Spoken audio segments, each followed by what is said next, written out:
मध्य प्रदेश का एक छोटा सा गांव भीमपुर। इस गांव का नाम सुनते ही लोगों के चेहरे पर एक अजीब सा डर उतर आता था। पिछले एक हफ्ते से यहाँ लगातार बारिश हो रही थी, जिसने गांव की कच्ची गलियों को कीचड़ और पानी से भर दिया था। भीमपुर की सबसे बड़ी समस्या थी बिजली। शाम ढलते ही पूरा गांव अंधेरे में डूब जाता और हर घर में सिर्फ लालटेन और मोमबत्तियों की टिमटिमाती रोशनी दिखाई देती। इसके बावजूद इस गांव के लोग दिल के बहुत साफ थे, एक दूसरे के सुख दुख में हमेशा साथ खड़े रहते। उनकी जिंदगी खेतों और मेहनत के सहारे चलती थी। जून का महीना अपने पूरे जोरों पर था। बरसात का मौसम पूरी तरह शुरू हो चुका था। शाम का वक्त था। कुछ गांव वाले शिवा की चाय की टपरी पर बैठे हुए थे। बारिश की ठंडी फुहारों के बीच गरम गरम चाय और दोस्तों की हंसी माहौल को खुशनुमा बना रही थी। रमेश बोला, सच कहूं यार, बारिश का मौसम ही कुछ और होता है। ऊपर से शिवा की गरम चाय मिल जाए तो मजा ही आ जाता है। मोहन हंसते हुए बोला, और जब दोस्त साथ बैठे हों तो लगता है जिंदगी का असली स्वाद यही है। तभी सुरेश ने मजाक किया, अरे अगर पूरी रात चाय पीते रहे तो आधी तनख्वाह तो शिवा ही ले जाएगा। सब जोर जोर से हंस पड़े। लेकिन उसी पल आसमान में काले बादल और घने हो गए। तेज बिजली कड़की और बारिश की बूंदें और मोटी हो गई। तभी दूर से एक बुजुर्ग आते दिखे, पूरी तरह भीगे हुए। अरे ये तो हरदा काका है। संगीत थोड़ा डरावना। रमेश बोला, अरे काका, इतनी तेज बारिश में कहां से आ रहे हो? इधर आओ, चाय पियो, वरना बीमार पड़ जाओगे। हरदा काका धीमी आवाज में बोले, शहर गया था बेटा, एक जरूरी काम से। काम तो हुआ नहीं, ऊपर से इस बारिश ने हाल बेहाल कर दिया। मोहन मुस्कुराया, काका, इस बारिश में आपकी कहानियां सुनने का मजा ही अलग है। आज भी कोई किस्सा सुना दो। हरदा काका कुछ पल चुप रहे, फिर बोले, पर याद रखना, मैं जो सुनाता हूं वो कहानी नहीं होती, वो मेरे साथ बीता हुआ सच होता है। ऐसा सच जिसे सुनकर अकेले चलते वक्त तुम्हारी परछाई भी तुम्हें अजनबी लगने लगेगी। चाय की टपरी पर सन्नाटा छा गया। फ्लैशबैक शुरू। ये बात है तब की जब मैं करीब 30 साल का था।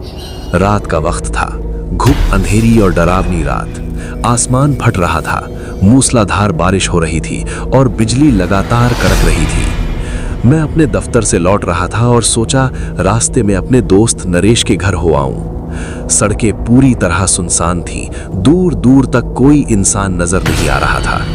तभी दूर खड़ा एक अजनबी दिखाई दिया। मैंने उससे पूछा, भाई, इतनी बारिश में यहाँ क्यों खड़े हो?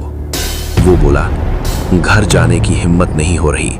आगे सड़क डूबी हुई है और जंगल वाले रास्ते से अकेले जाने में डर लग रहा है। उसने बताया कि उसे भी उसी तरफ जाना है। हम दोनों साथ चल पड़े। जंगल का रास्ता, चारों तरफ घना जंगल, जानवरों की अजीब आवाजें, तेज बारिश और एक अनजान आदमी। दिल डर से कांप रहा था। कुछ दूर चलने के बाद वो अचानक रुक गया। पास में एक पुरानी कुटिया है, जब तक बारिश थमे वहीं रुक जाते हैं। मैं मान गया। शक की शुरुआत। मैंने उससे पूछा, तुम कहां से आ रहे हो? वो बोला, दफ्तर से। उस पल मेरे मन में शक जागा, क्योंकि उस वक्त रात के 9 बज चुके थे। तभी अचानक तेज बिजली कड़की और दूर से एक बच्चे के रोने की आवाज आई। फिर कभी औरत की हंसी, कभी अजीब सा गाना। ठंडी हवा के हर झोंके के साथ वो आवाज पास आती जा रही थी। डरावना मोड़। मैंने कहा, यहां से चलना चाहिए। लेकिन वो बोला, नहीं, हमें वहां जाना चाहिए, कोई मुसीबत में है। हम आवाज की ओर बढ़ने लगे।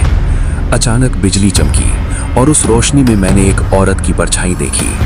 मैं चीख पड़ा, यहां कुछ ठीक नहीं। तभी एक विशाल पीपल का पेड़ हमारे सामने गिर पड़ा। मैं कांप गया, लेकिन वो आदमी बिल्कुल शांत था। पेड़ के ऊपर से कूद गया। उसी पल मुझे याद आई बुजुर्गों की बात। मैं रुक गया और तभी बिजली चमकी। उस आदमी का असली चेहरा सामने आ गया। लाल आंखें, नुकीले दांत, भयानक हंसी। वो वही आवाज निकाल रहा था जो जंगल में गूंज रही थी। मैं जान बचाकर भागा।